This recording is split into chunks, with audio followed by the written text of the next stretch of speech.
Good afternoon. Thank you, everyone, for joining us. At this time, if you could all stand and join me in the Pledge of Allegiance. I pledge allegiance to the flag of the United States of America and to the republic for which it stands, one nation, under God, indivisible, with liberty and justice for all. Thank you. At this time, is there any public comment? Go ahead. Public comments limited to 3 minutes and cannot be about anything on the agenda, and no action will be taken on public comment.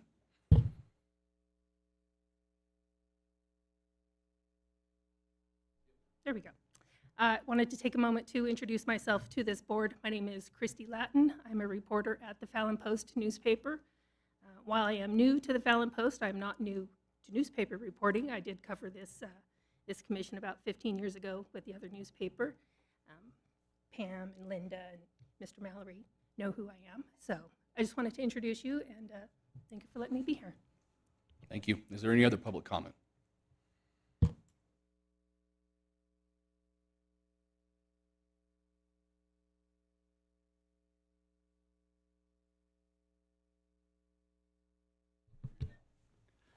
Commissioners, good morning, good afternoon. My name is Clay Hendricks. I returned today to address the serious concerns I previously raised regarding the county manager selection process. When I last spoke before this body, I warned that if the commission failed to investigate these concerns, I would complete the investigation myself. I have done exactly that. At the center of this matter is Mr. Spross's resume, which contains several material misrepresentations. First, he claims that he had held both an A and a B2 contractor's license. However, public records from Nevada State Contractors Boards confirm that Mr. Spross has never held an A license. That claim is demonstrably false. Second, Mr. Spross claimed to have earned an associate's degree in mechanical engineering from Saskatchewan Polytechnic. That statement is a misrepresentation. Saskatchewan Polytechnic does not offer and has never offered an associate's degree in mechanical engineering. The institution issues only a diploma in mechanical engineering technology.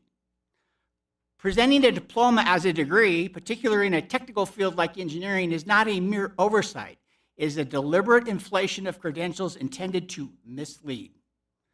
Third, Mr. Spross's resume paints a picture of advanced engineering expertise and leadership. However, many of those claims appear unsupported and exaggerated. He suggests he is essentially an engineer who lacks licensure, yet he lacks the academic qualifications even to sit for the engineering exam. These are not trivial embellishments. They are material misrepresentations, part of a pattern of inflating qualifications to secure high-level public positions. Not only does Mr. Spross lack the credentials he claims, but he also lacks the credibility required for this commission to rely on his statement. In the practice of law, juries are instructed that if a witness is found to have testified falsely on one point, they may disregard the witness's entire testimony. So I ask you, what do you believe now? Let me find my spot again. It is also important to remember that under Nevada law, it is unlawful for a public officer knowingly to make false and misleading statements. According to NRS 197130, every public officer who shall knowingly make any false or misleading statement in any official report or statement shall be guilty of a gross misdemeanor. The unlawfulness underscores the seriousness of truthfulness in public service and highlights the legal consequences of misrepresentation. The information I present is based on direct communication with Saskatchewan Polytechnic and independent research. Due to Canadian privacy laws, I cannot obtain official confirmation without Mr. Spross's written consent. That raises an essential question. Did Mr. Spross actually attend the classes he had claimed the institution he took in his name?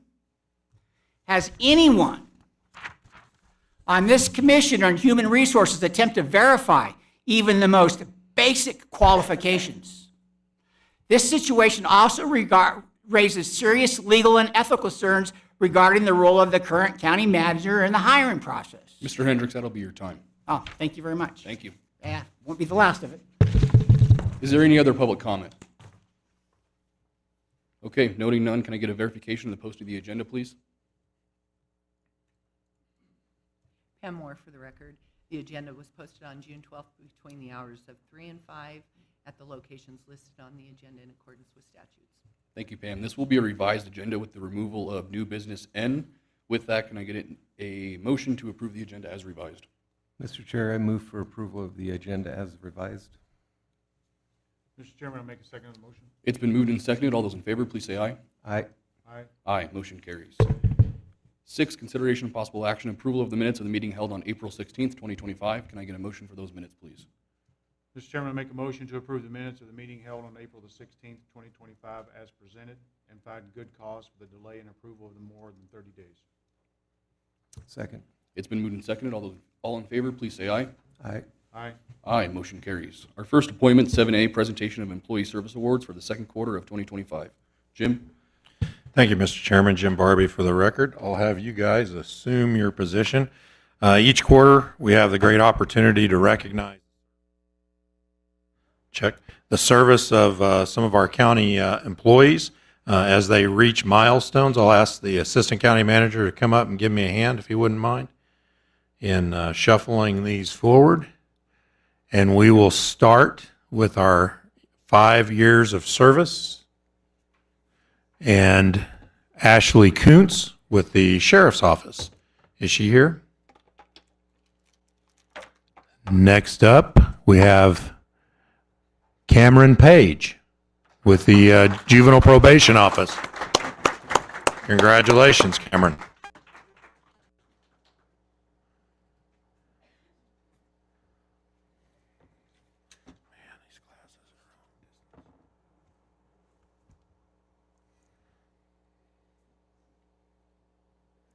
Congratulations. Also with 5 years of service in juvenile probation, Brandon Agard.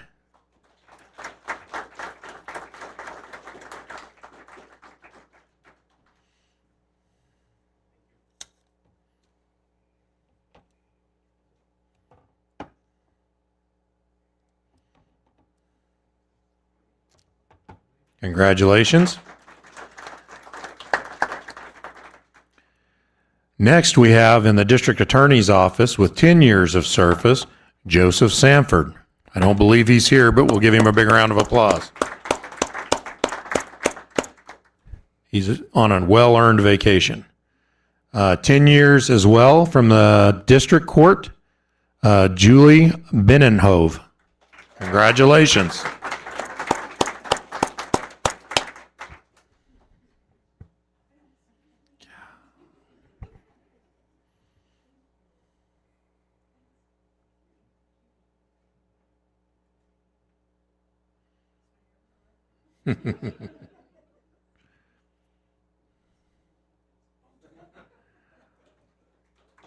Congratulations. Also with 10 years of service at the District Court, Tiffany Joseph. Congratulations, Tiffany.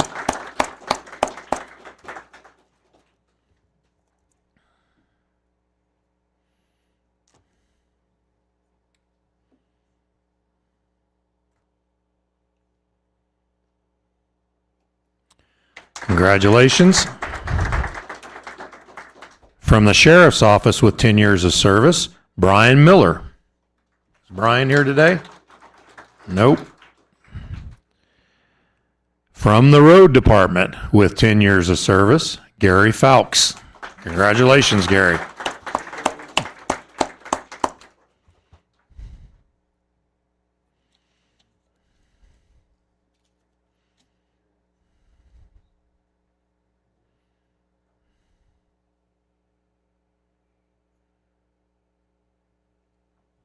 Congratulations. And keeping us legal from the District Attorney's Office for 20 years, Lane Mills.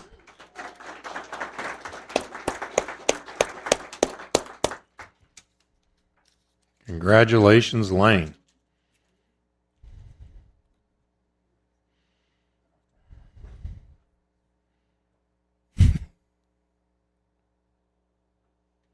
Congrats.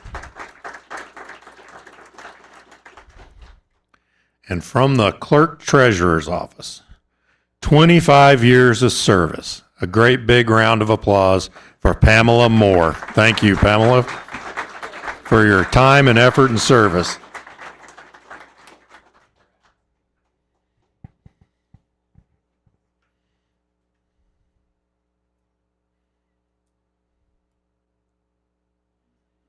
Good job, Pam, and a big round of applause for all our recipients. We appreciate your service.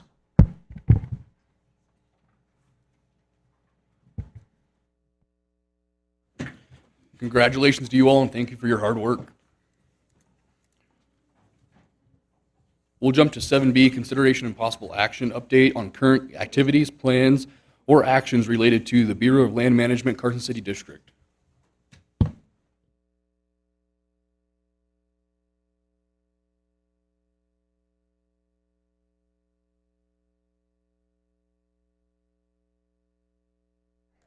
Mark Mazza, BLM.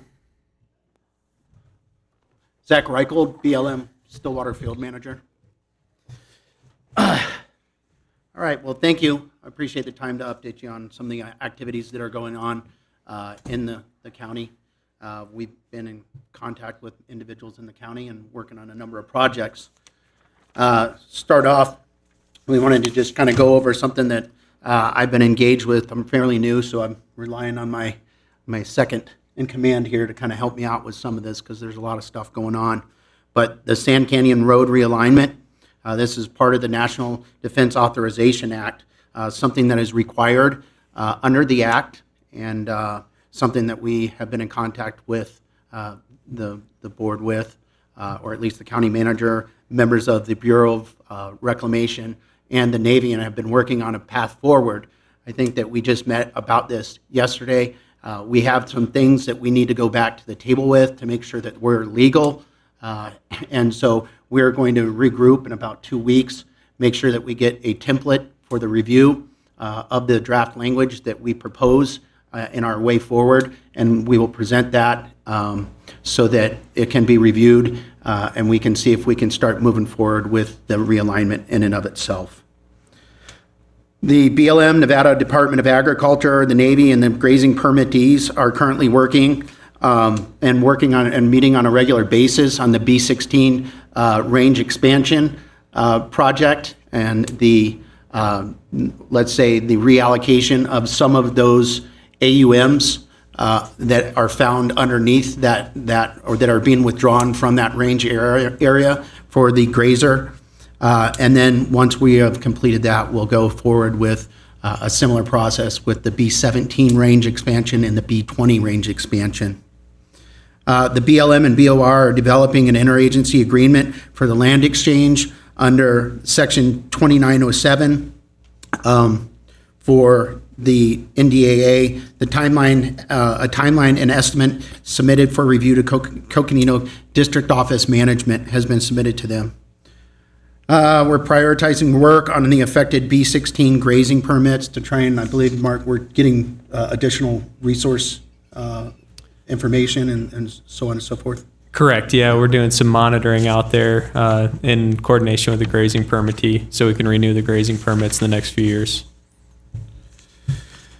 So with regards to the NDAA, the National Defense Authorization Act, the BLM has completed and has a 100% draft of the Churchill County Checkerboard Resolution Implementation Strategy Plan.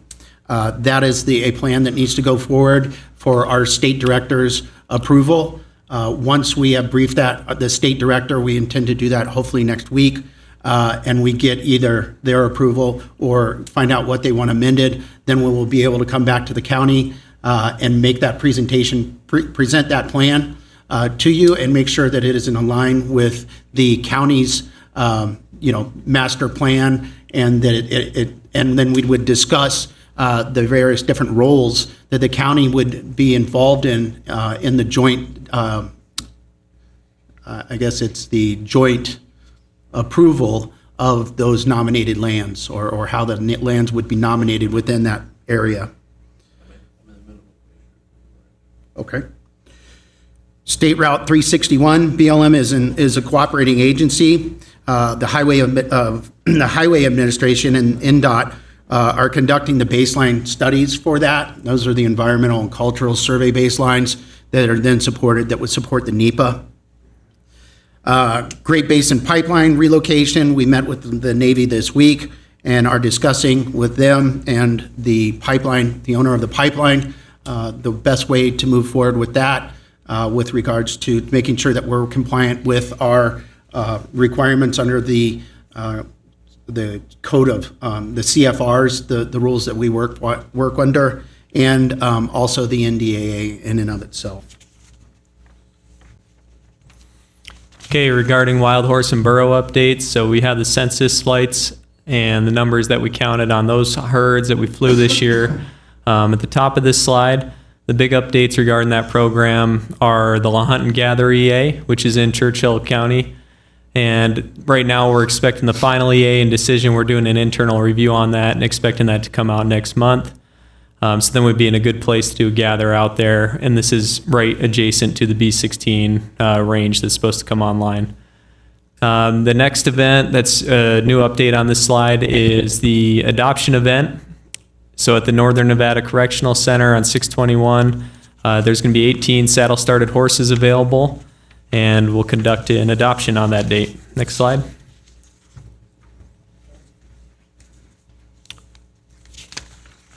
I think up, yeah, higher. Oh, no problem. Yep. One more, please. Actually, an additional, yeah. Okay, regarding the geothermal program, thank you. Two projects that we're putting a lot of time and energy into right now, both in Churchill County. First one is the Dixie Meadows. And what we're doing right now is working through the baseline requirements that have been finalized and what permitting would need to go to implement any instruments that would monitor groundwater, monitor surface water, anything like that. We're looking at those under categorical exclusions so that the monitoring could be completed, and that would be in preparation for the NEPA that would come with production. The second one is the Diamond Flat EA. So that was a project that was selected for emergency permitting under the energy emergency. And so that EA has been sent up to Department of Interior for a solicitor review, and it could move pretty quickly. Next slide.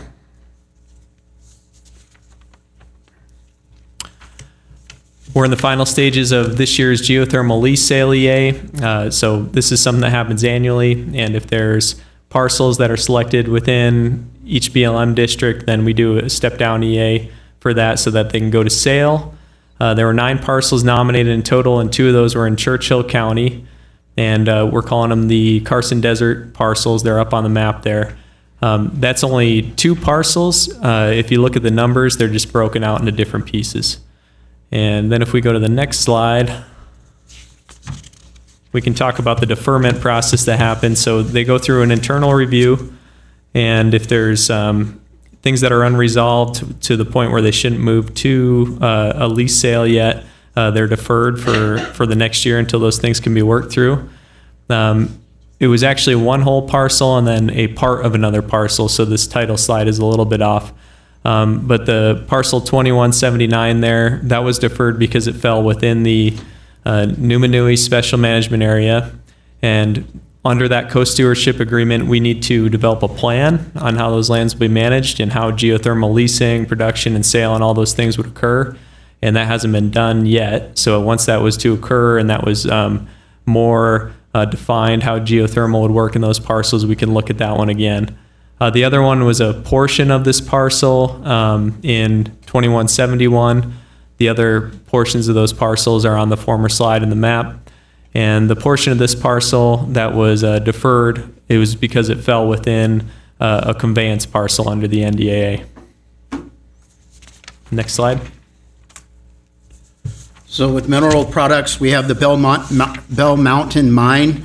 Lincoln Resource Group is entering the final design phase. That's the pre-constructed phase for the Bell Mountain Mine. The EA for the project was finalized and the decision record and FONSI were issued in March of 2020. We just recently received a revised plan of operations for the Cosmo Dixie exploration. This is a lithium project, and 2 notices have been issued for exploration in the Dixie Valley. The Aquarius, 2 drill platforms at 1,500 or 1,150 feet of constructed road for a total of 3.47 acres, and the Sagittarius pad, 1 drill pad, and 7,060 feet of constructed road for a total of 4.75 acres of disturbance. Special recreation projects that have been approved that enter into Churchill County. Valley Off-Road has already been conducted. This weekend, I believe we have the Legacy Race, which is the Baja Nevada. That's June 25th through the 29th. The Best in the Desert, Vegas to Reno, August 13th through the 16th. The Gold Rush in October 9th through the 12th. And the Barlow Adventures at Sand Mountain is June 21st through the 22nd.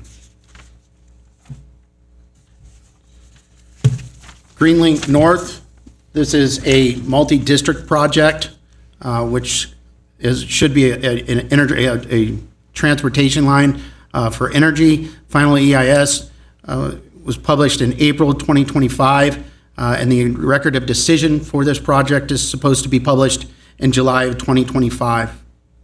Edwards Creek War Canyon right-of-way EA.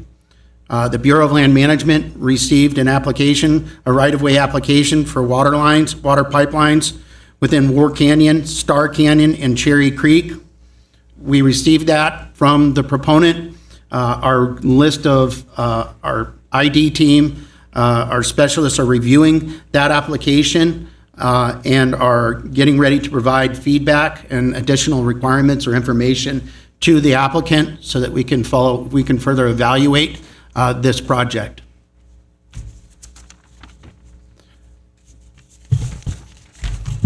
Thank you. Is there any questions or comments from board or staff? Okay, seeing none, thank you for your time. 7C, presentation of Carcass Grand Champion winners, Reserve Grand Champion, All-Around winners, Grand Champion, All-Around winners, Record Book Contest winners, and personal interview winners from the 2025 Churchill County Junior Livestock Show. Jim?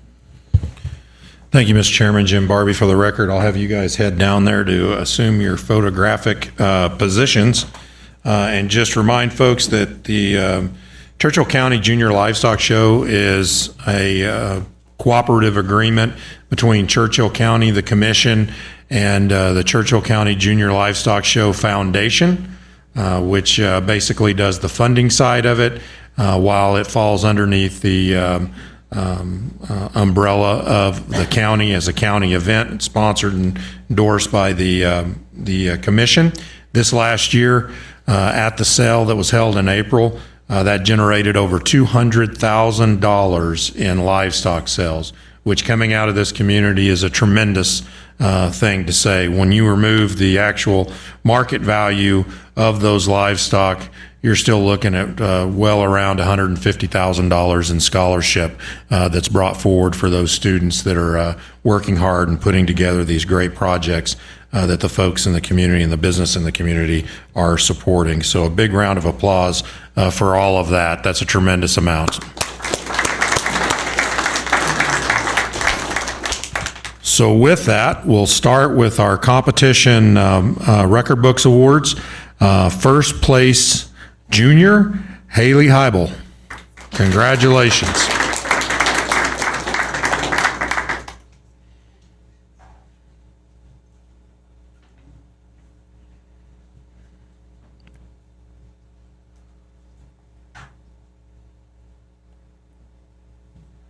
First place intermediate, Ellie Pachotto. Congratulations.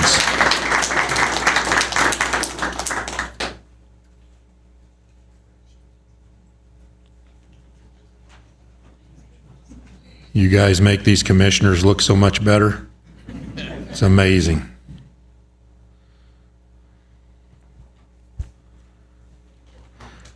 Not present, first place senior, Allie Fate. She's up at the FFA Summer Leadership Camp right now, along with the rest of my family. So congratulations to Ally, and give her a round of applause.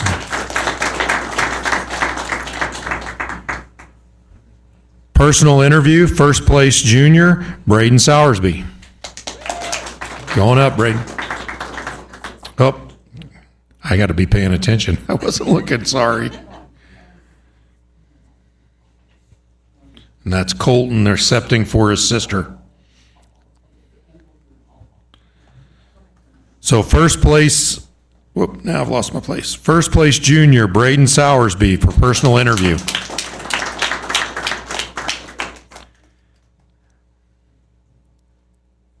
There you go.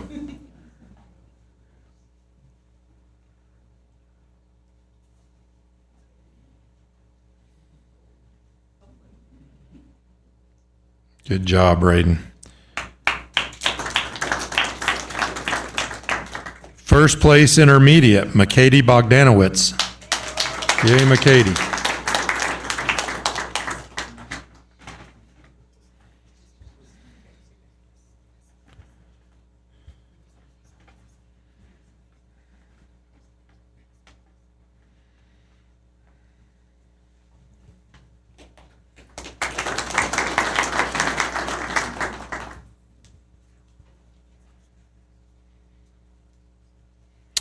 And first place senior is Taylor Sowersby, who is also at the FFA camp, but Hannah Montalvo is accepting for her.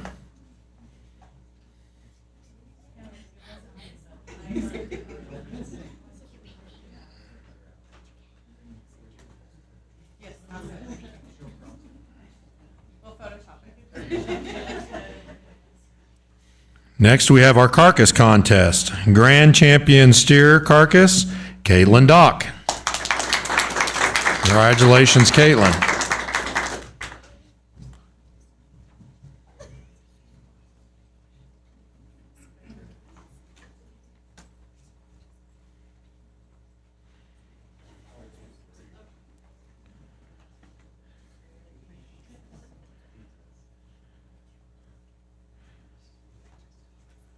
Congrats. Grand champion lamb, Gabe Huyu. Congratulations, Gabe.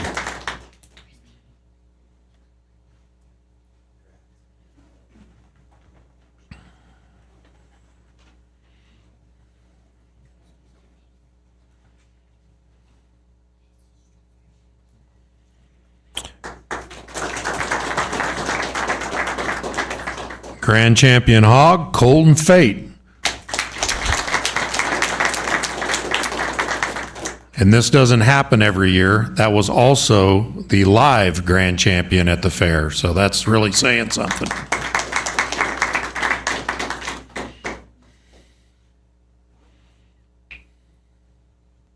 Congratulations, Colton. The grand champion goat is Chloe Kent, who is at the National High School Rodeo Finals. So do we have anyone accepting for her? Evidently not, but congratulations to Chloe. So then we move to our all-around winners. Junior Reserve Champion all-around, Braden Sowersby.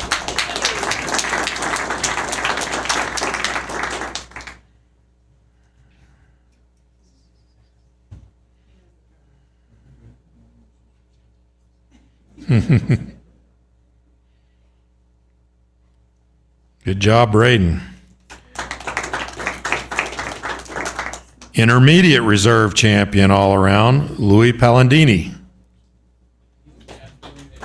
He's bailing A. Senior Reserve Champion all around is Taylor Sowersby at the FFA Summer Leadership Camp, but accepting on her behalf, Hannah Montalvo.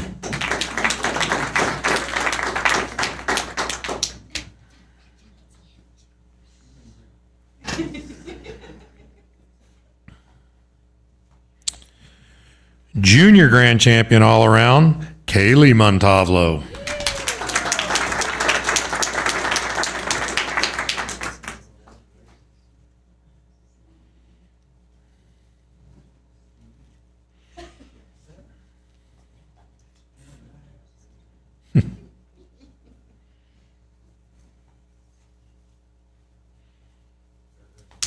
Good job.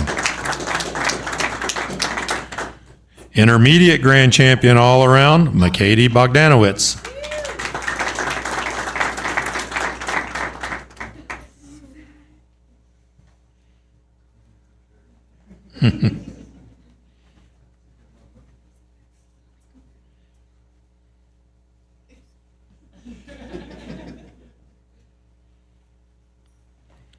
And senior grand champion all around is Allie Fate at FFA camp, but we'll have Colton come up and accept on her behalf. Good job, Allie.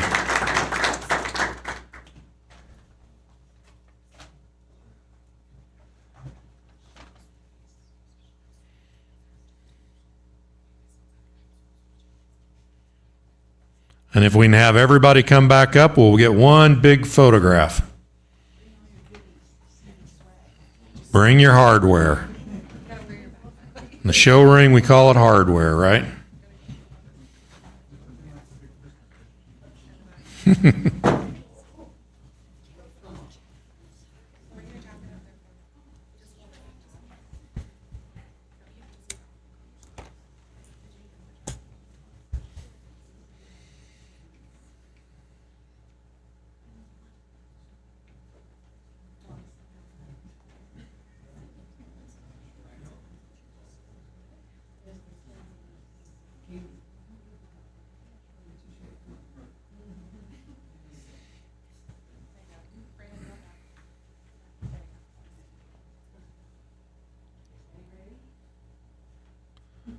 One, two, three. Big round of applause. And a big thank you to Karen Bogdanowicz, who does a tremendous amount to put this on each year, and all the parents that we have in the audience that also help with it. It takes everybody, it truly takes a community, and it's a good one. So thank you. Congratulations to all those kids. Give it a couple seconds here.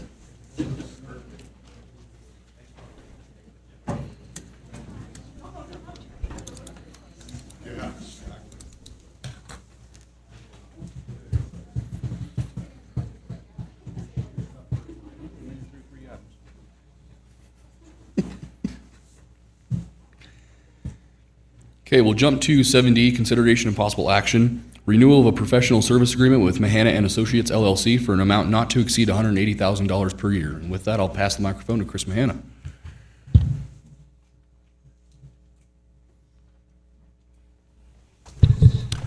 Good afternoon, Chair Ghetto, Commissioner Blakey, and Commissioner Hyde. Chris Mahana, for the record, consultant for Churchill County. I gave an update to Commissioner Blakey and Mr. Hyde back in, I believe it was October of last year. So I thought what I would go over today is just kind of a quick summary of the work I do for Churchill County.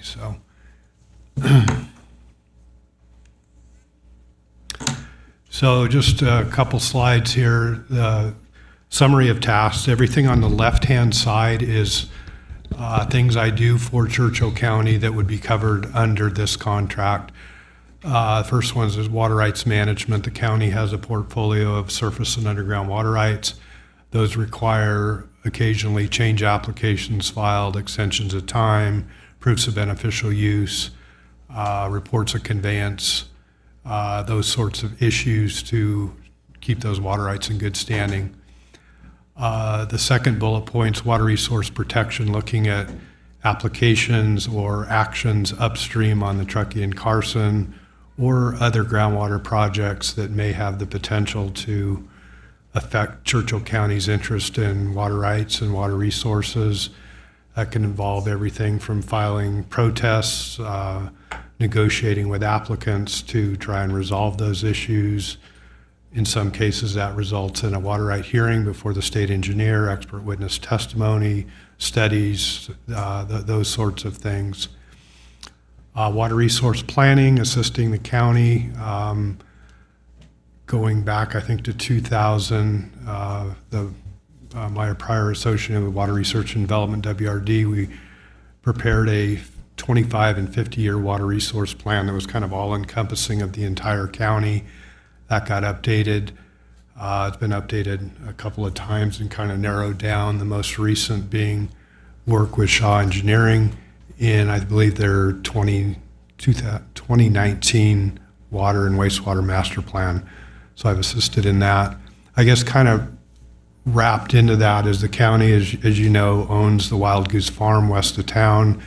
I'm out there monthly measuring water levels, meters. Occasionally there's pump, well, rehab, replacement issues out there, so I assist the county in that.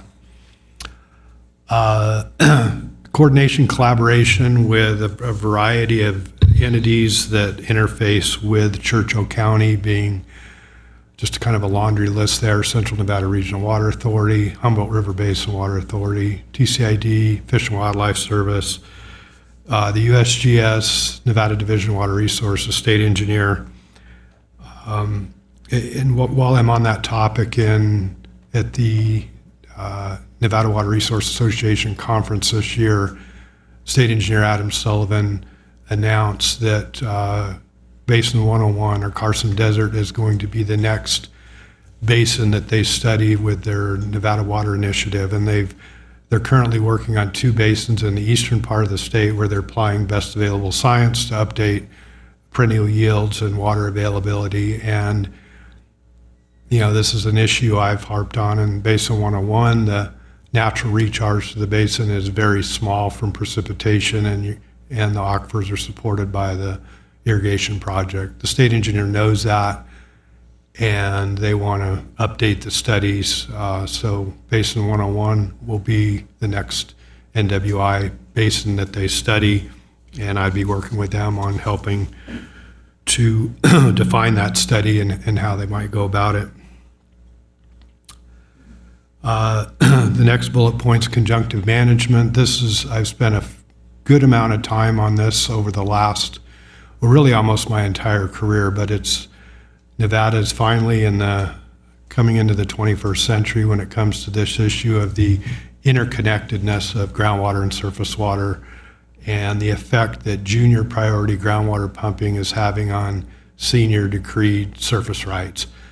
This has really come to an issue on the Humboldt River.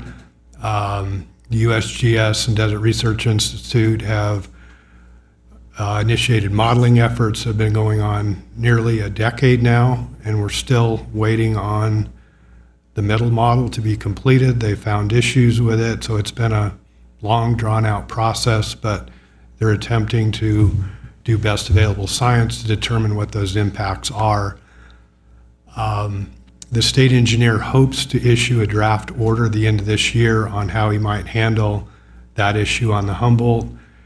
In anticipation of that, he's formed a stakeholder working group, about 30 of us. I got invited to participate in that, or I was actually nominated by Churchill County and TCID to participate on that. That started almost exactly a year ago today. We've met quarterly, anywhere from Elko, Battle Mountain, Winnemucca, and throughout the Humboldt watershed. As those meetings have occurred, there's been probably 3 or 4 subgroups that have been formed, and I've been invited to participate in 2 of those. One of those is the formation of conservation, or to consider the formation of conservation districts or groundwater districts. Colorado and Idaho have done this to help manage surface water and groundwater connectivity, because the state engineer has limited ability under the current statutory scheme. Basically, it's curtailment, and that's a very draconian action. So we've worked with some of these other states to see how they've done it and how that could possibly be used in Nevada. The other subgroup, we had our first meeting Monday, is a more technical related group of hydrology folks on just the nuts and bolts of how that might be managed. We had our first kickoff meeting on Monday. The next item there, participation in legislative committees. The Central Nevada Regional Water Authority has a legislative committee headed by Norm Frey. I'm on that along with 4 or 5 other folks. The other one, we started meeting, it was headed by Alan Biaggi, former head of the Department of Conservation and Natural Resources, about a dozen of us representing everybody from NGOs, environmental folks, municipal, to Truckee Meadows Water Authority, Ag, Doug Busselman, Nevada Farm Bureau, the state engineer, some of his staff. And so we've worked literally in the interim for the last 2 years, trying to see what legislative, what changes might be needed for this session that just ended. And the bill that came out of that was signed into to law a week ago by the governor was SB 36 and AB 104. It's a water right retirement bill. I was actively involved in that bill. There was 2 or 3 times where that bill potentially was going off the rails that would have had potentially a very negative effect for Churchill County, not only in Basin 101, but in Dixie Valley. Not sure how to exactly phrase this, but there's a lot of excitement around this bill, and while I'm proud to be a part of it becoming law, I think it has to be tempered with the reality of the success that it may achieve. Some of the lawmakers, I think, are under the false pretense that this is the be-all, end-all for basins that are over-appropriated and over-pumped. And it's one very small tool in the toolbox. The state engineer knows that. The pilot program that was funded by ARPA funds, $25 million, was awarded to retire water rights primarily in Diamond Valley. At the Nevada Water Resource Conference, DRI did an analysis of the water rights that were retired and the $25 million that were spent, and only about half of that was actually wet water that was being put to use. So $25 million spent, taxpayers' dollars, that a lot of it really had no benefit for the basin. So going forward, I think a better job could be done with water right retirement. So, and then kind of going along with that is legislative bill testimony. As I mentioned, SB 36 and 104.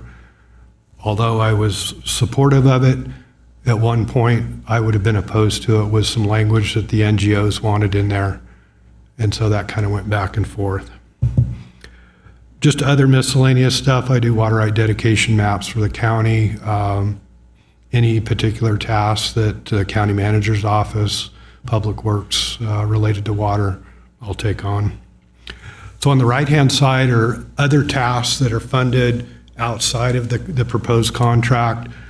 The first 2, Lahontan Valley Water Level Monitoring, that's a program that's been funded mostly by CWSD.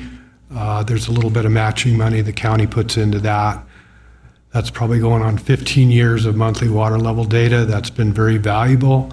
State engineers use that data to make decisions on the water right transfer to the golf course that I'll talk about here in a moment.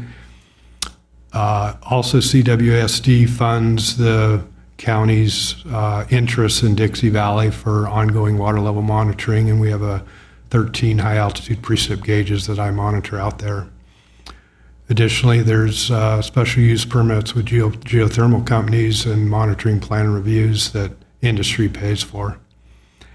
And last but not least is well design and aquifer testing. That's what I'm spending a lot of time on right now. I'm a sub-consultant to Shaw Engineering. Thanks to Mr. Barbie and Mr. Spross, they got ARPA funding to drill 2 new municipal wells on the county golf course.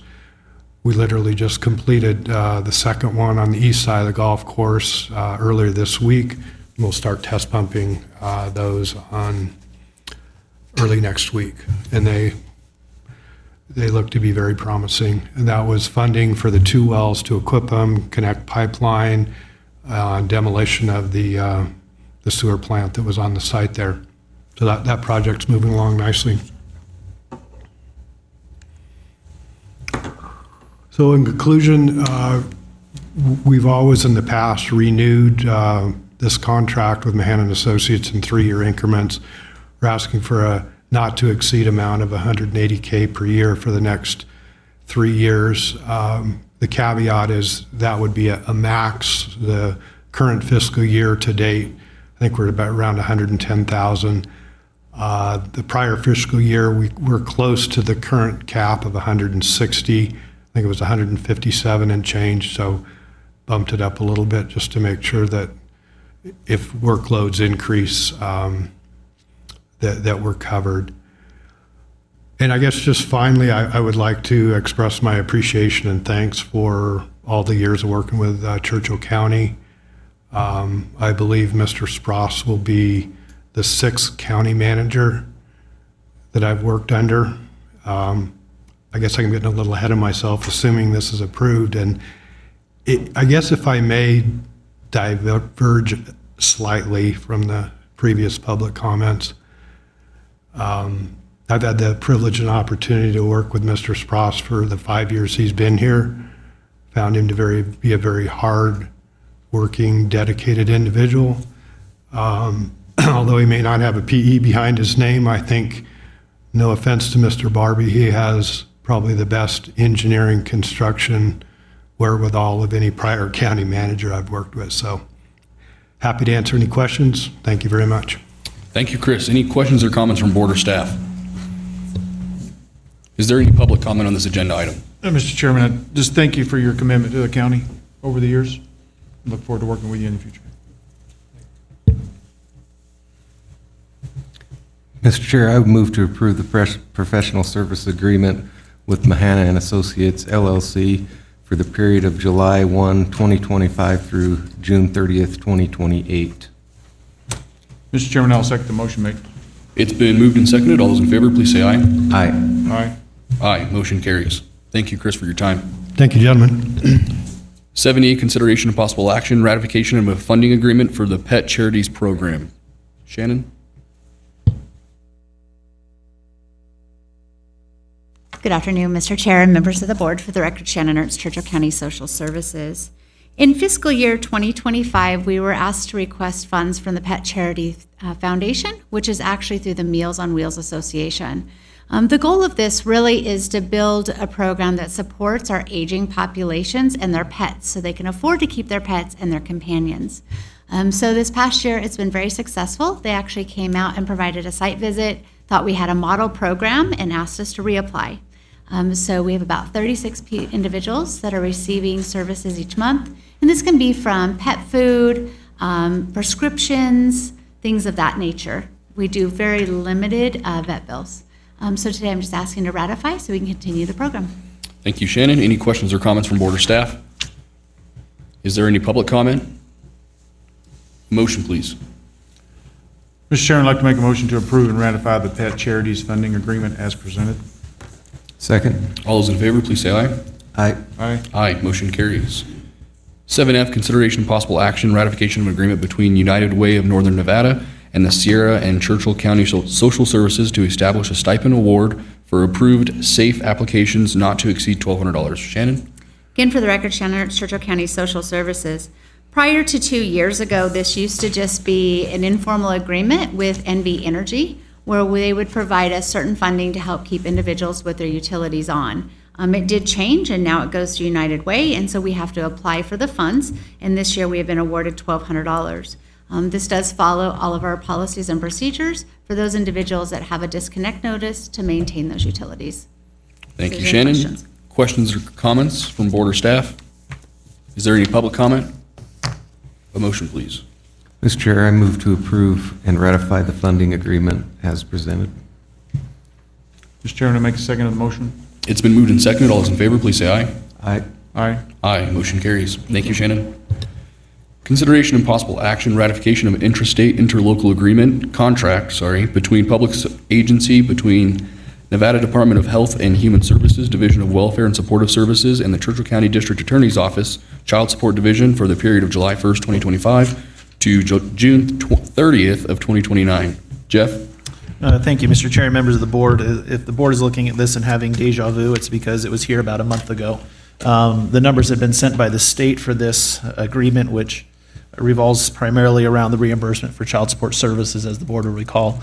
The board approved it. It was kicked back to the state. They looked at it, and the numbers they had provided, they had rounded up or down to the nearest dollar instead of including the cent amount. And so the governor's office looked at that and wanted that modified, and so they kicked it back, and we looked it over. Everything was the same except those numbers. Chairman Ghetto signed that agreement. It was kicked back to the state to get it there in an expedited manner.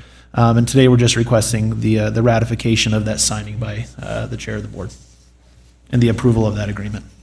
Thank you, Jeff. Any questions or comments from board or staff? Is there any public comment? A motion, please.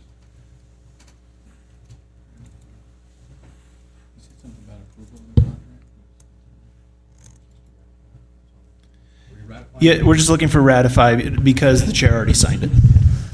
Mr. Chairman, I'd like to make a motion to ratify the interstate interlocal contract between the public agencies, between the Department of Health and Human Services, the Division of Welfare and Supportive Services, and the Churchill County District Attorney's Office and Child Support Division.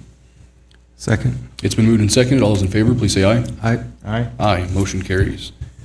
8A, consideration of possible action, update on the status of all bills in 2025 Nevada legislature and support or opposition to any bills that has an impact on county government or the citizens of Churchill County.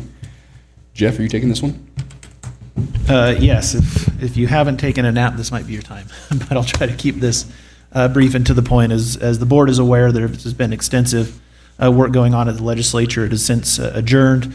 All bills that were going to go to the governor's desk have gone there, and it's time to either sign those or veto those has passed. And so included in the agenda packet are those bills which have been gone over periodically that have a nexus to the county and what the kind of the position was regarding the county. But today I'm just going to go over, as the board will recall, a few meetings back, the board voted to either support or oppose certain bills. The chair of the board signed those letters and they were sent to the legislature, and so I'm just going to go, there's 20 some odd of those, so I'm just going to briefly touch on those and update the board on whether or not those passed, those were signed, or they were vetoed, or what happened with them. I'll start with those that were voted to support. SB 69, which required certain projects to enter into agreements with local governments to defray the costs incurred in providing services and infrastructure necessary to serve qualified projects to be eligible for transferable tax credits and certain tax abatements. This was passed and signed by the governor. AB 363, which allows local governments to request the establishment of a groundwater board, submit lists of eligible candidates for appointment to the board, and submit written advice and recommendations to the state engineer regarding strategies to reduce overpumping. This was passed and then signed as approved by the governor. AB 249, which provided for when there is a fiscal note and there is an inquiry from local governments into the effect that would have locally on the government. This allowed for an extension of time if there was, required extended research, those kind of things, in order to get those fiscal notes in. This was supported by the county and was passed and signed by the governor. AB 66, again, in support. This died in the legislature. This was the bill regarding the second district court general jurisdiction judge within the county that did not make it to the governor's desk, and so will not be signed into law.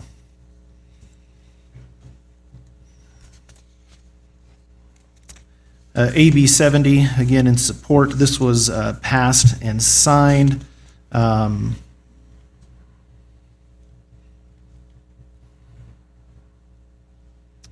This required, for renewable energy development, if there were to be a tax abatement, partial or otherwise, of renewable energy facilities, this would require certain reimbursement for the counties for operational costs and doing environmental impact statements and those kind of things required by federal law. So again, this was passed and signed AB 211, this passed but was not signed by the governor, and so did not get signed into law.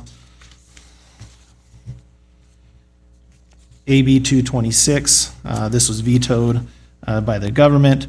This had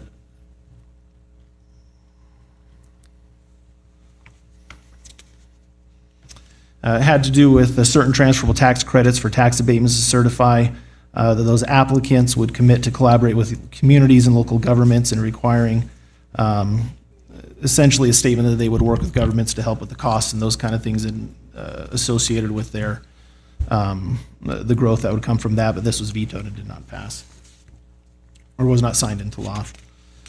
Moving on to those that were opposed by the board. AB 241.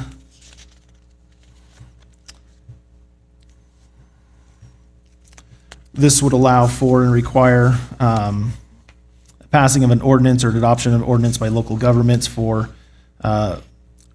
authorizing by right multifamily housing developments or mixed-use developments that include residential components or properties to be zoned for those which are commercial use. So if it's zoned for commercial, they'd be able to come in and build by right those types of facilities and housing developments.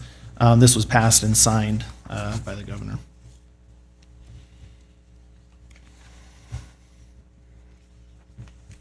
SB 93, again opposed.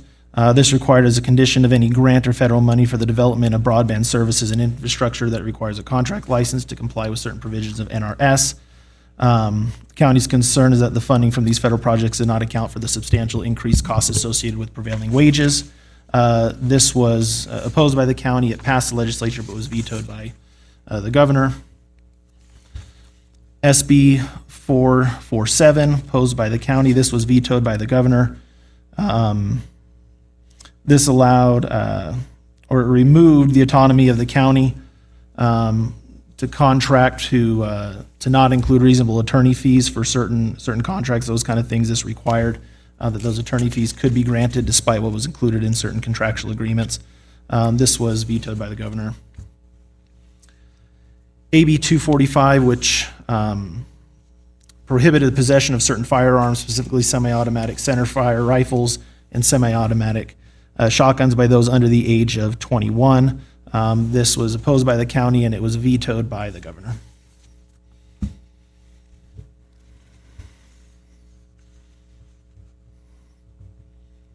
AB 247 dealt primarily with certain requirements for providing services and real-time translation for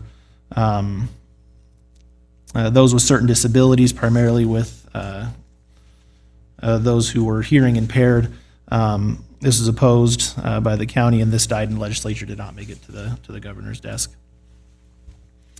AB 388, which was, I think we could generally refer to it as the unpaid family and medical leave bill. This was opposed by the county, and it was vetoed by the governor.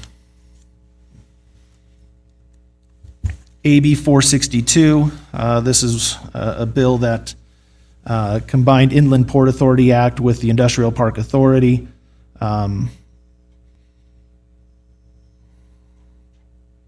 The concern from the county was that it restricted certain of our authority and regulate development and managing the industrial parks.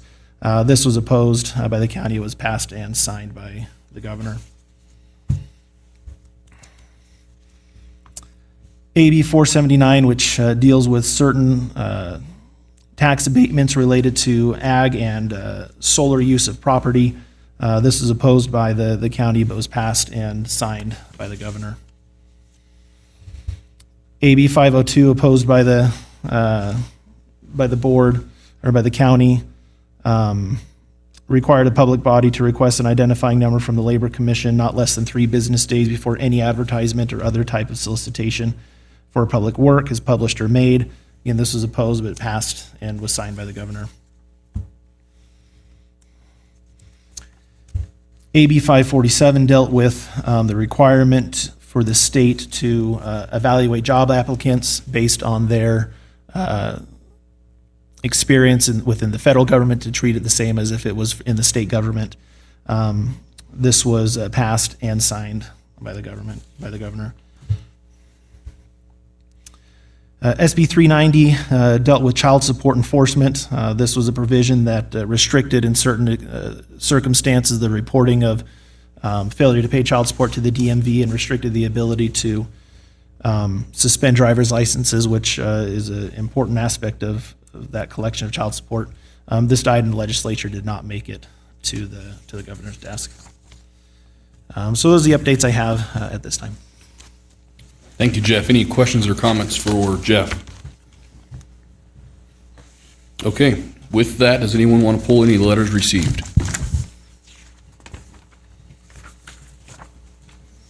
Okay, we'll jump to new business, 10A, consideration of possible action, approval of a modification to the joint funding agreement 23ZJFA00139 with the USGS for the Carson River Basin groundwater levels and the water quality monitoring in the amount of $9,750 for fiscal year 2025-2026. Alexa? Alexa Robson, County Manager's Office, for the record. So this is just a renewal of, it's an ongoing long-term program that we've had with them. They do the groundwater level monitoring. It's the Carson River. Mahana actually kind of briefly talked on it for the Lahontan River area, but this is for the Carson River Basin watershed. What they do is they monitor wells for, like shallow wells for groundwater, and they use that data to predict out things like future, like snow melts, flood, drought years, things like that, and it's useful information to the county. The amount is the same amount that we've been doing for the past however many years, and we assumed this was going to go forward, so it's already been put into the budget. If you got any more questions, I can probably answer non-water conservation or watershed questions. Thank you, Alexa. Any questions or comments from board or staff? Is there any public comment? If none, a motion, please. Mr. Chair, I move to approve the modification to the joint funding agreement with the USGS for the Carson River Basin groundwater levels and water quality monitoring program. Mr. Chairman, make a second to the motion. It's been moved and seconded. All those in favor, please say aye. Aye. Aye. Motion carries. Thank you, Alexa. 10B, consideration and possible action, approval of the fiscal year end monetary transfer for the fiscal year ending June 30th, 2025. Sherry? Okay, here is the, I'm going to go through various budget augmentations for the fiscal year that we're in right now. The first one that, if we could put it up on the screen when they get a second, please.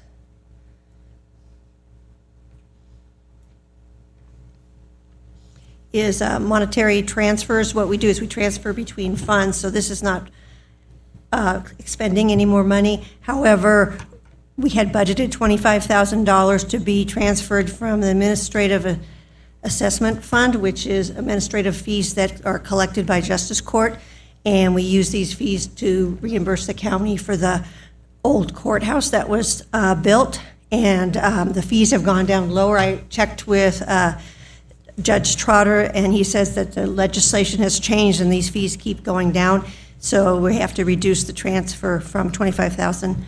It's only going to be about, there's only like $5,000 so far that's going to be able to be transferred. Otherwise, we would be over budget and it wouldn't work for taxation purposes. So I'm asking you to approve the reduction of this transfer, please. Thank you, Sherry. Any questions or comments from board or staff? Is there any public comment? A motion, please. Mr. Chairman, I make a motion to approve the fiscal year monetary transfers per the comptroller's recommendation. Second. It's been moved and seconded. All those in favor, please say aye. Aye. Aye. Aye. Motion carries. 10C, consideration and possible action, budget transfer number 1 for fiscal year 2024-2025. Sherry? Thank you again. This is the budget augmentation for grants. These are automatic transfers. What we do is or augmentations, I should say. Anyway, we budget low for the grants for the revenue and the expense, and then we augment it up depending on the funds that are received. So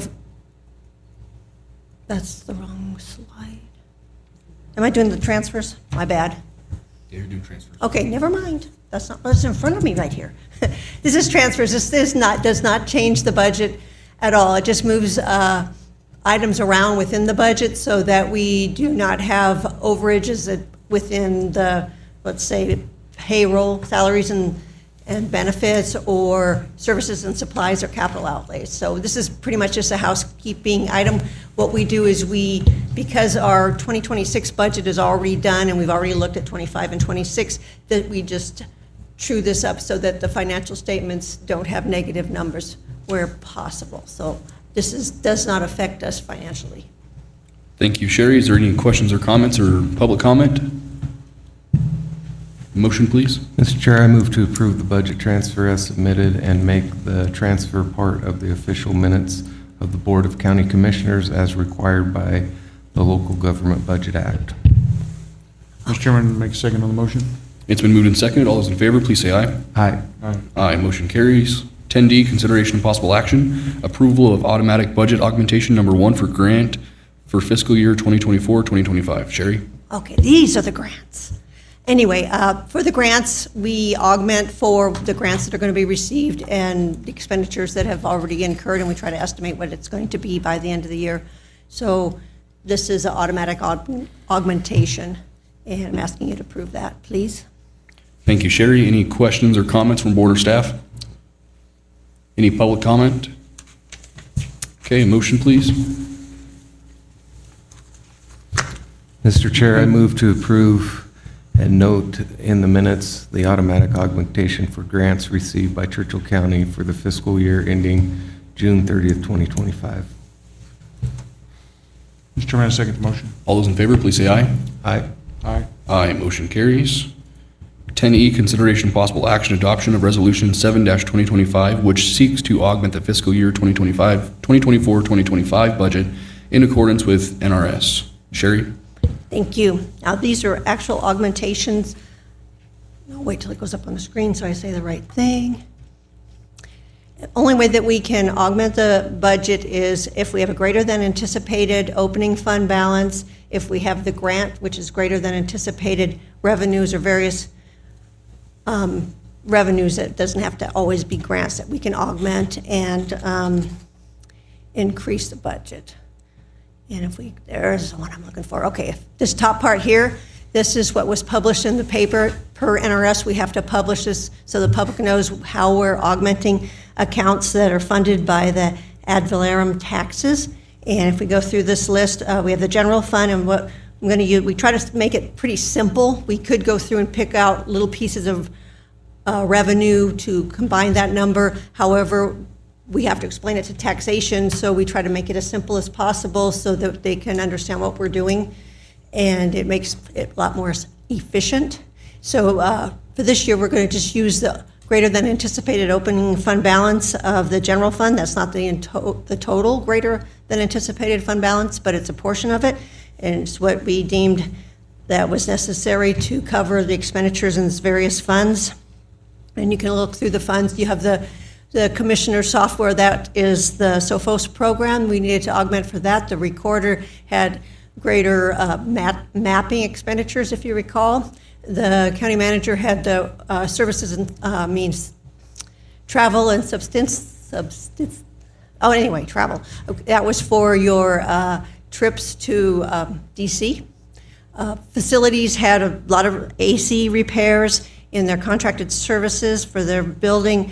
And they had contracts for the generator and elevator services that increased their budget.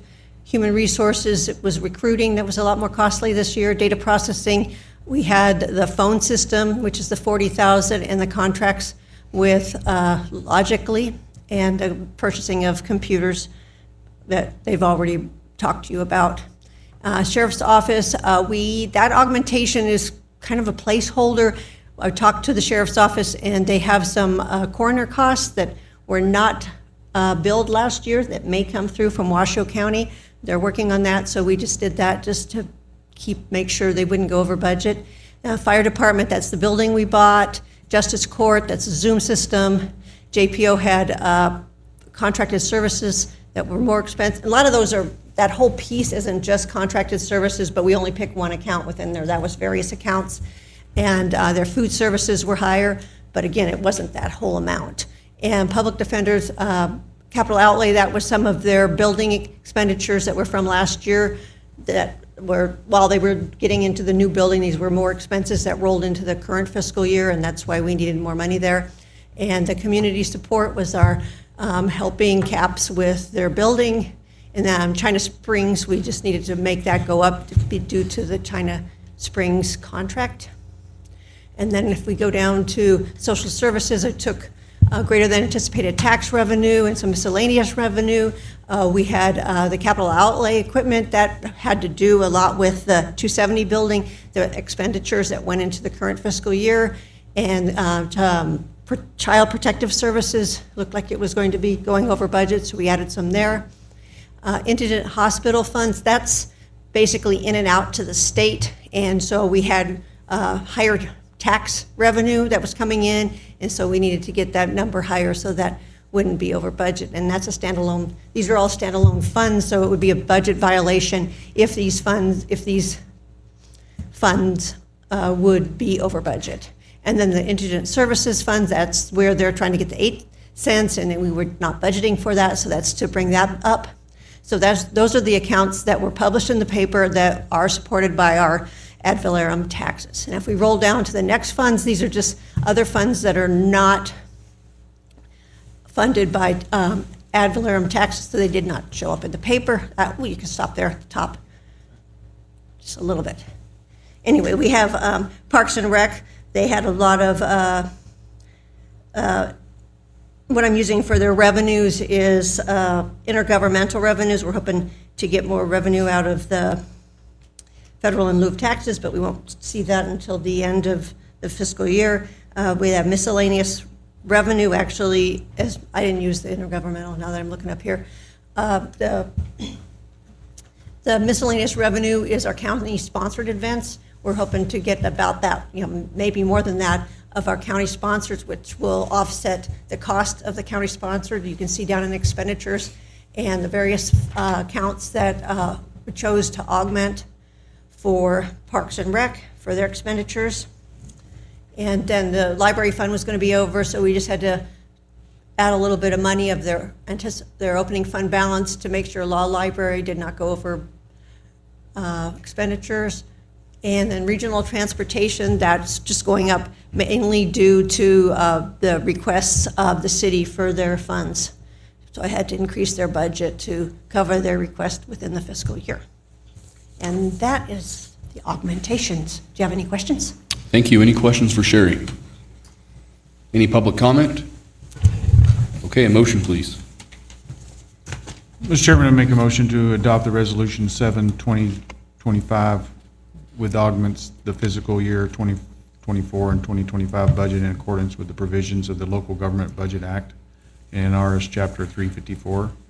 Furthermore, directing the Comptroller's Office to forward the necessary documentation to the Department of Taxation to be in compliance with the applicable Nevada revised statutes.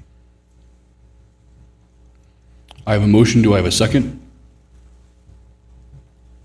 I just want to make sure I heard it right. Did you say physical year or fiscal? Physical? Fiscal? Physical, F-I-S-C-A-L. My pronunciation may not be. Okay. As long as we're where it's fiscal.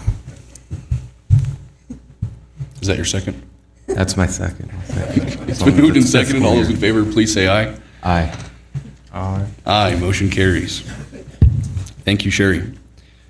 10F, consideration of possible action, approval of an interlocal contract between Churchill County Clerk Treasurer's Office and the State of Nevada Secretary of State Office for a top-down voter database election management system and associated equipment from No Inc. that collects and stores information relating to voter registration for a not-to-exceed amount of $22,874.25 for fiscal year 2026. Linda? Good afternoon, members of the board. Linda Rothery, Clerk Treasurer for the record. As you indicated, this is an interlocal agreement. That is my first one I've gotten from the Secretary of State. It is for our new voter registration system. Assembly Bill 422 during the 2021 legislative session directed the Secretary of State to establish and maintain a centralized top-down database, and this is what we've been putting together for the last 2 years.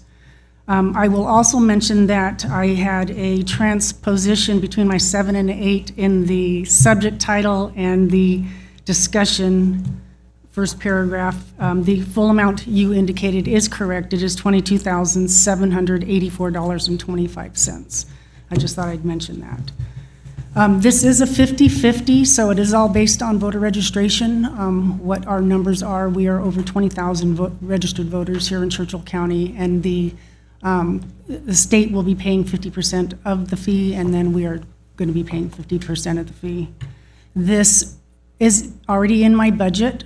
Have budgeted it 2 years ago. I've had a previous voter registration data software that I paid for probably 2 years ago, and then I bumped it knowing that this was coming down the pipeline. So this is already in my budget, so there's no additional money. This is just the contract that I need to have the board approve. Okay, thank you, Linda. Any questions or comments for Linda? Is there any public comment? Noting no public comment, can I get a motion, please? Mr. Chair, I move to approve the contract with the State of Nevada Secretary of State's Office for the no-wink, top-down voter database in the not-to-exceed amount of $22,784.25. Mr. Chairman, I make a second on the motion. It's been moved and seconded. All those in favor, please say aye. Aye. Aye. Aye, motion carries. Thank you, Linda. 10G, consideration. The agreement. And then the final was, we included in health insurance that the employees were also eligible for the $50,000 worth of life insurance that the other general employees have. With that, I will answer any questions you have. I will say I have submitted the agreement for the dispatchers, which is clean and pretty and ready for signature. I have submitted the dispatcher supervisor unit, which is not clean and not pretty. And so I would request that you refrain from signing those. I'm only asking for the approval of the content of the agreement itself. There's just some formatting that needs to be cleaned up, but I wanted to get this on today's meeting so that we would have that in place. And once that formatting is complete, I will give that to the clerk treasurer's office to be able to get with the chair for the signature and then return, and then we will send it out to signatures from the union. And with that, I will be happy to answer any questions. Any questions or comments for Chris? Is there any public comment? If none, a motion, please. So we don't need to change anything, right? Just read the process. Yeah. Mr. Chairman, I'd like to make a motion to approve the negotiated collective bargaining agreements between Churchill County and the International Union of Operating Engineers, Local Number 3, dispatcher and dispatcher supervisor units effective for the fiscal years of 2026 and 2028. Again, it's fiscal. I'm trying. But I'll second that. It's been moved and seconded. All those in favor, please say aye. Aye. Aye. Aye, motion carries. 10H, consideration of, thanks, Chris. Consideration of possible action, approval of the interlocal cooperative agreement between Lawton Conservation District and the Stillwater Conservation District in Churchill County for the period from July 1st, 2025 to June 30th, 2026. Alexa Robinson for the record. This is another long-standing agreement that we have. It's just a mutually beneficial agreement between us and Lawton and Stillwater Conservation Districts. It just makes them like an available resource for dust control, weed control, irrigation things, farmland, identifying wetlands, things like that. The only thing that's different is that this year we've baked into the contract sort of an automatic renewal so that at any point in time, either party can terminate. Shy of that actually happening, each year the contract will just automatically renew. And the amount, again, it's zero. It's not a financial agreement. It's just a mutually beneficial agreement. If you have any questions about the contract, Jeff is here to answer anything you might have to about that automatic renewal section. Thank you, Alexa. Any questions or comments for Alexa and or Jeff? I do have one question, Mr. Chairman. Well, I noticed, or not noticed, we're starting to get some of these miscellaneous contracts on auto renewal. That's an awesome idea. Is someone still reviewing those every year just to make sure everything's in order? Yeah, our office, if we get a copy of these back, we put it in our system and make sure it pops up so we can look at it each year in time to renew it. And I'm not sure if the clerk's office does the same. but I know our office, as we can, does that. Okay, thank you. We also just had Christy here in March to update on their activities, and we can make that also still an annual thing where they give us updates on their activities. And Yeah, that'll be an annual thing, 'cause she Yeah. has that line item in there Yes, for both of yeah. them, so. Any other questions or comments? Okay, a motion, please. Any public comment? A motion, please. Mr. Chair, I would move to approve the interlocal cooperative agreements between the Lahontan Conservation District and the Stillwater Conservation District from July 1, 2025 to June 30th, 2026. Mr. Chairman, I'll make a second on the motion. It's been moved and seconded. All those in favor, please say aye. Aye. Aye. Aye, motion carries. Thank you, Alexa. New business I, consideration and possible action, approval to amend the effective dates and expiration dates of the collective bargaining agreements between Churchill County and the Churchill County Sergeants and Deputy Association for fiscal year 2026-2028. Thank you, Mr. Chair. Chris Spross again for the record. So this, we're requesting a motion to approve an amendment on the recently signed and executed collective bargaining agreements between the county and the Churchill County Sergeants and Deputies Association. This was actually brought to our attention by the president of the association. The effective dates and the termination dates in both the deputies and sergeants were incorrect. So we went, and the amendment is to change in both of those units. The date has been changed from July 11th to July 7th, 2025 for an effective date, which reflects the first Monday of our payroll of the new fiscal year.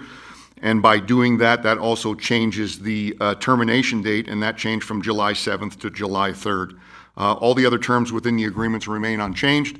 I've attached the agreements in their entirety in your packet, so I would request that, should this be approved, that they get signed again. I will then return them back to the association for signature. And I'd be happy to answer any questions. Thank you, Chris. Any questions or comments for any public comment?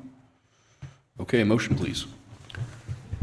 Mr. Chair, I move to approve the amendment of the effective dates and expiration dates of the collective bargaining agreements between Churchill County and CCSDA to reflect the beginning payroll period of fiscal year 2025-2026.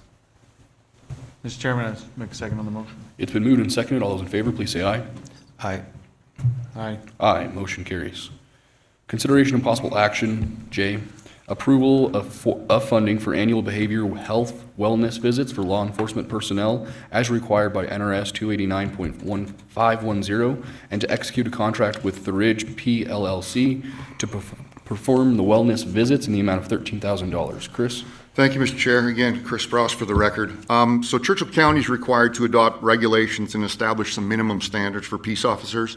And one of those standards, is outlined in NRS 289.510, is to provide for an annual behavioral wellness visit for peace officers to aid in preserving the emotional and mental health of the peace officer and to assess any conditions that may affect the performance of the duties by the peace officer.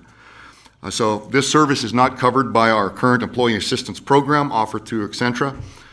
Staff has located the Ridge PLLC, who will travel to Churchill County to perform these wellness visits and fulfill the requirements of the statute. The cost of the services, it's assuming 40 full-time law enforcement personnel. The visits are 1 hour in length at a cost of $250 an hour, so that's $10,000. And they will make 6 round-trip visits to Churchill County at $500 apiece for a total of $3,000. So the total cost is going to be approximately $13,000. And with that, I would be happy to answer any questions that you may have. Thank you, Chris. Any questions or comments from board or staff? Is there any public comment? A motion, please. Mr. Chairman, I make a motion to approve the funding in the amount of $13,000 for annual behavioral wellness visits for law enforcement personnel as required by NRS 289.510, and to execute a contract with the Ridge PLLC to perform the wellness visits. Second. It's been moved and seconded. All those in favor, please say aye. Aye. Aye, motion carries. Thank you, Chris. We'll go to K, consideration and possible action, adoption of the multi-jurisdictional hazardous mitigation plan. Are you taking this one too, Chris? I sure am. All right, go ahead. Thank you, Mr. Chair. Again, Chris Bross for the record. So the people and property in Churchill County, the city of Fallon, and the Fallon-Paiute Shoshone tribe are at risk from a variety of hazards having the potential to cause widespread loss of life and damage to property, infrastructure, and the environment. The purpose of the hazard mitigation is to implement actions that eliminate the risk of hazards or reduce the severity of the effects of the hazards on people or property. So the hazard mitigation plan was prepared by Dowell in coordination with Churchill County, the city of Fallon, and the Fallon-Paiute Shoshone tribe. The multi-jurisdictional hazard mitigation plan has been updated to maintain compliance with federal regulations and to maintain eligibility for FEMA Hazard Mitigation Project grant funding. Per Title 44 CFR 201.6.1, it's necessary for the governing board of the county to formally adopt this plan. The minutes of the county commissioners meeting, should this be adopted, will be included in the hazard mitigation plan as part of Appendix A. I have Rich Ingram is here, as well as Steve Endicott, so if there are any questions that I cannot answer, I'm sure they will be more than happy to aid me in that. And with that, I'll be happy to answer any questions. Is there any questions or comments from board or staff? Is there any public comment? A motion, please. Mr. Chairman, make a motion to adopt the multi-jurisdictional hazard mitigation plan as prepared by Dow and to give authority to the assistant county manager to modify the plan for grammatical formatting errors. Second. It's been moved and seconded. All those in favor, please say aye. Aye. Aye. Motion carries. And I would like to just add, I forgot to mention that, as we went through the plan, there are some tables that aren't quite right. There's some formatting, there's some grammar that needs to be corrected. I don't want to have to bring that back to the board again, so that was my fault for not explaining that. So those are the only changes that we have. No problem. Thank you, Chris. New business L, consideration and possible action, creation of a grant and fiscal specialist position within the Churchill County District Attorney's Office. DA Arthur Mallory.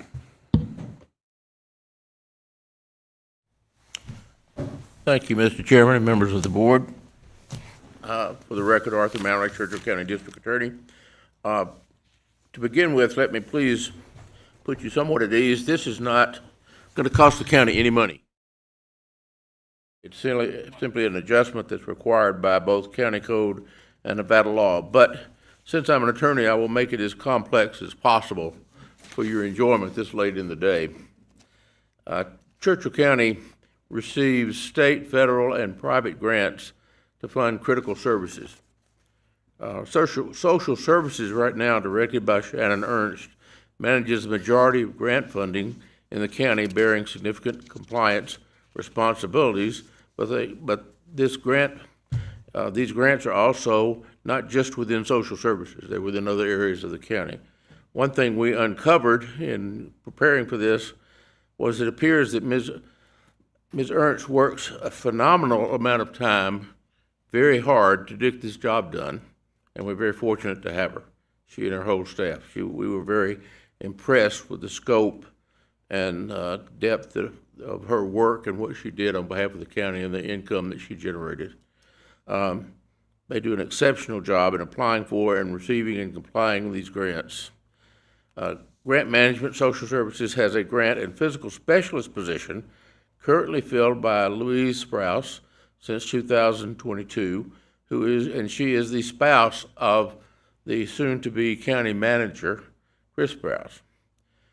She provides widespread knowledge of county grants, physical controls, and relevant processes in historically difficult to fill position. And I'm trying to make a really good record here, so if anyone wants to come back and look at this and the relationship between the parties, it'll be clear that there's no problem with violating Nevada law. The county administration has long recognized and discussed the need for a centralized grant physical specialist to support all county departments, not just social services, with grant acquisitions, compliance, and administration, which they're already doing to a certain extent. This just further formalizes that. Louise Sprouse is married to Chris Sprouse, I don't know if that's a good or bad point, who has been selected as the new county manager. Churchill County Code and the Nevada law would prohibit Mr. Sprouse from indirectly supervising his spouse in the Social Services Department, requiring one of them to vacate their positions. This is because Mr. Sprouse is not an elected official. He is a direct appointed official who is directly over Ms. Ernst, who is directly over Ms. Sprouse. So that's a direct line of supervision. Churchill County Code recognizes that independently elected officials, such as the district attorney, are not subject to direction of the Board of County Commissioners or the county manager, which helps resolve this conflict. Moving the grants physical specialist, that's with an F, position from social services to the district attorney's office will enhance countywide grant management by centralizing the role of the DA's office and will allow the county to retain a valuable employee. Let me add, we already look at all the grants that go through, so this is really not a big change. She would just be physically located in closer proximity to the civil division of the district attorney's office and eliminate any potential conflict under the county code or Nevada law. No employee of the district attorney's office, including Ms. Sprouse, will be evaluated and considered on any factor other than merit. While the position will be new to the DA's office, it is not a new position to the county, as it would simply be moved from social services, resulting in no additional physical impact on the county. So it's simply moving from one place to another. And hopefully she won't mind being over in the DA's office, as rough an ordeal as that might appear to be. So we will ask respectfully that you approve this transfer, which is what it is, and I think the comptroller can tell us it will not have any physical impact. Is that correct? Yeah, that's correct, as long as one position is eliminated and it's moved to there. And we're glad to be able to keep Ms. Sprouse because she is a uniquely qualified and very essential person to this process. That she is. Okay, thank you. Any questions or comments from board or staff? There's a couple questions. This is not going to impact Ms. Ernest's department, correct? She'll still be able to help her with all of her grants and that she needs? I certainly hope not. Ms. Ernst can still use her for grants, just like she can use anyone in the district attorney's office if she has questions about grants. But I will say that we don't want Ms. Ernst to work any harder because she works about as hard as a human being can right now. So we hope that we will be able to assist her to a certain extent, maybe a little bit more now that we have her in this situation. And I concur with that. So by her moving, will there be other tasks that's not being, that she'll have to, Ms. Ernst will have to divvy up to someone else, or will Ms. Ernst come back for additional employees because of the loss of the employee? I don't think there would be any, I don't think there'll be any problem in her job function whatsoever. I would hope not. And we can always work, we worked very well in the past with Ms. Ernst. We think she'll be performing essentially the same function with the same oversight from the district attorney's office as she would be received before. She would just be in our location and under our supervision to satisfy the Nevada law.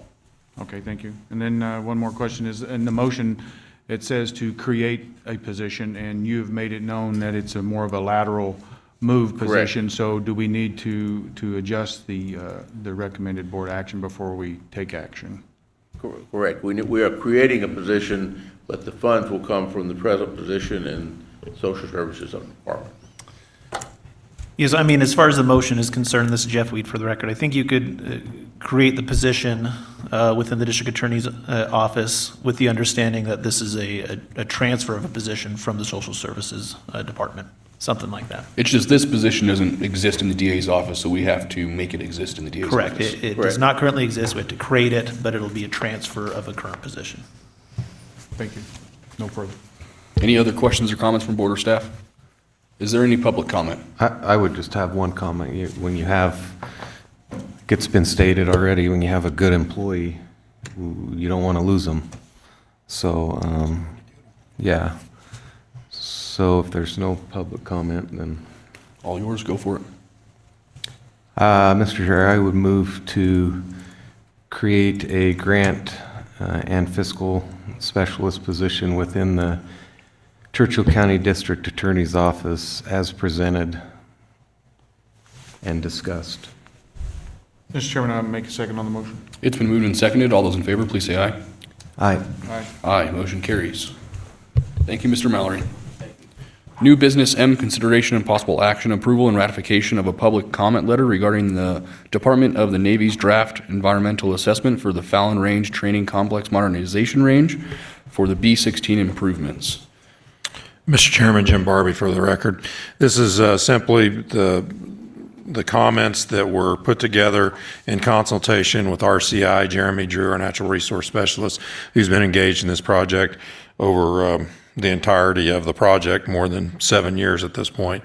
And the timeliness and by which we had to submit those comments, I went ahead and did those comments representing County Manager's Office, and I'm asking for your approval and ratification.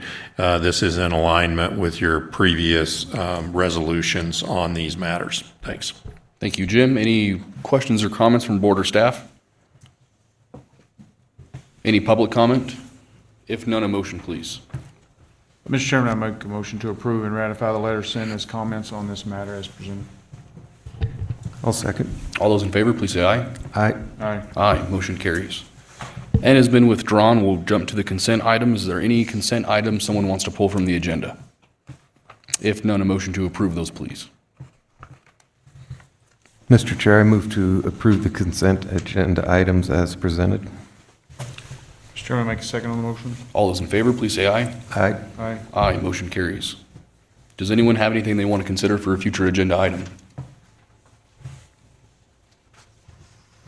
Okay, we'll jump to Commissioner and Management Staff reports. Start with you, Matt.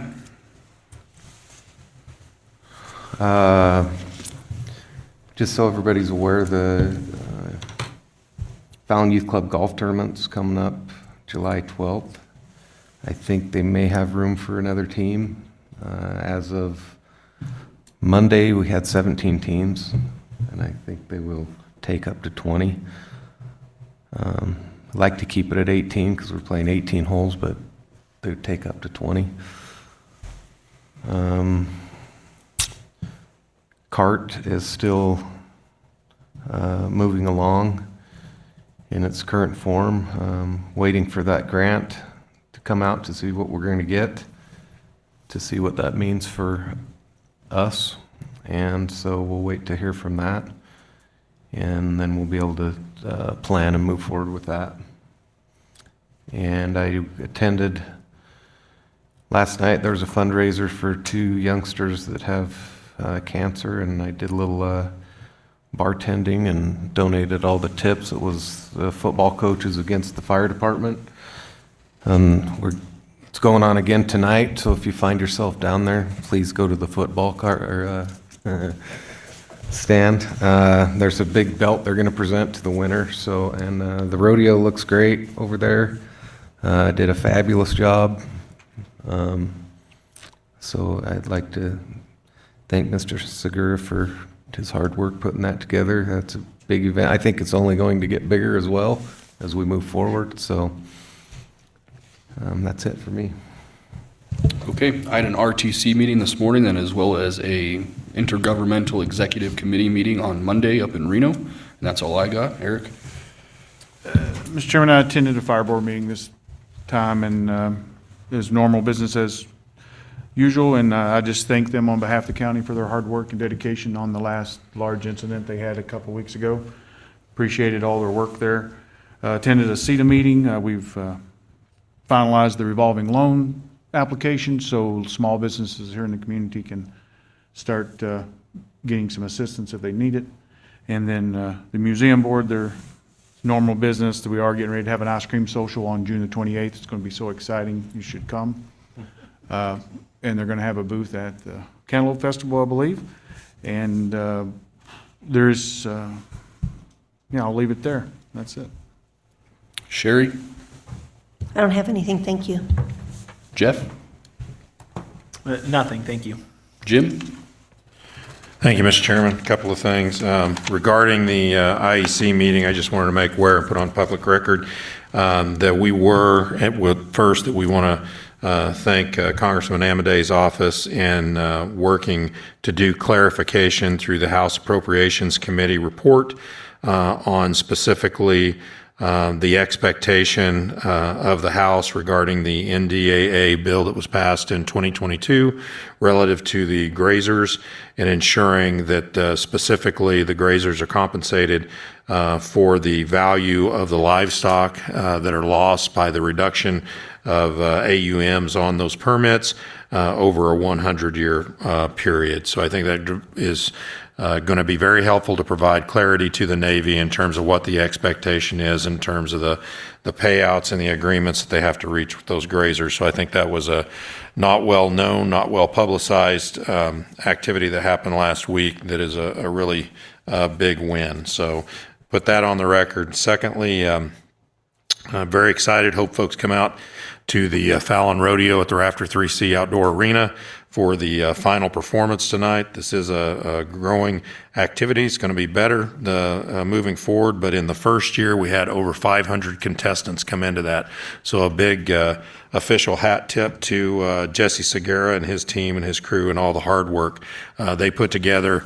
That one piece represents basically 3 days of the event of a 10-day stretch that they're working on events out there. And then finally, I want to be one of the guys that has the opportunity to congratulate Chris Spross on his appointment as the new county manager moving forward. This is my last meeting as county manager in this role. It's been a great honor, but I think the county is in great shape in terms of their selection on county manager and with the folks that are leading from the elected offices side of things. So look forward to seeing the great things that Chris is able to accomplish working with all of you folks. Congratulations. Thank you for your service, Jim. Linda? My office has been busy. This is a busy time of year, and we've been short-staffed, so we've been juggling them, and I'm telling them they can't go on vacation or take lunches. I'm going to have a revolt probably soon. However, it is fiscal year end. We're starting a new tax year. The assessor's office and my office are working right now to get everything done so that we can get everything done by the deadline. We'll close June 30th, and I'll calculate taxes for the new tax year. Legislation we've had for elections, we've had, I think it was over like 50 bills. I think half of them, if not more, they were vetoed or they didn't pass. The bills that did sign, we have our election call once a week with the Secretary of State, and they're going to be providing a summary to my office so that we know any legislation that passed and how it's going to affect elections, my office, and staff. That's all I have. Thank you, Linda. Pam? Nothing for me, thank you. Mr. Mallory, want to add anything?